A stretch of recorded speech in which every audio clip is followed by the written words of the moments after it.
यदि शस्त्रों से भंडार भरे हों, परंतु शस्त्र के सही उपयोग के ज्ञान का अभाव हो, तो क्या होगा? संभव है मनुष्य आपस में ही लड़ मर जाएं। अच्छाई बुराई, भले बुरे का भेद न पता हो तो शास्त्रों से रक्षा की बजाय असुरक्षा ही बढ़ेगी। इसलिए आवश्यक है कि शस्त्र के साथ साथ शास्त्र विद्या भी हो।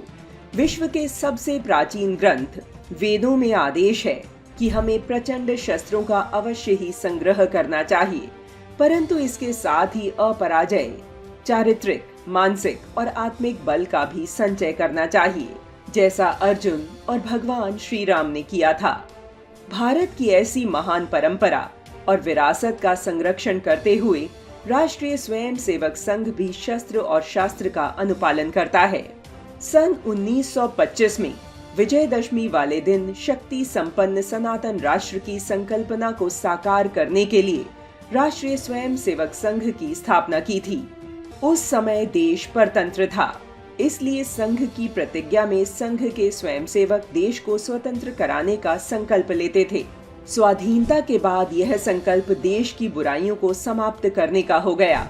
हर स्वयंसेवक का स्वप्न है कि हमारा यह गौरवशाली राष्ट्र परम वैभव की प्राप्ति करे।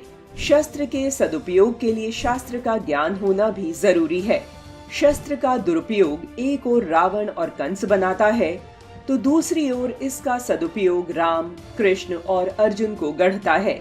राष्ट्रीय स्वयंसेवक संघ भारत की वैविध्यपूर्ण संस्कृति का उपासक है और चैतन्य शक्ति के रूप में भारत माता की आराधना करता है।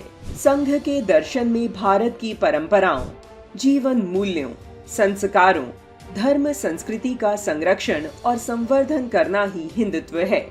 इस सब के लिए समाज का शक्ति संपन्न होना आवश्यक है। शस्त्र पूजन समाज की सामर्थ्य का प्रतीक है।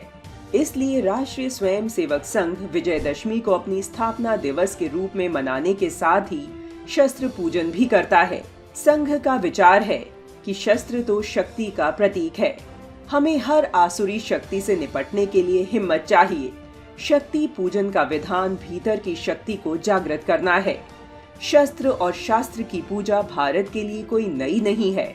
हाँ, आज इतना अवश्य हुआ है कि जो सदियों से भारत भूमि पर परंपरा के रूप में होता रहा है, संघ ने उसे अपनी पद्धति में सम्मिलित किया है, ताकि संपूर्ण हिंदू समाज सामूहिक रूप से समर्थ एवं बलशाली बनकर राष्ट्र को परम वैभव पर पहुंचाने में समर्थ बने।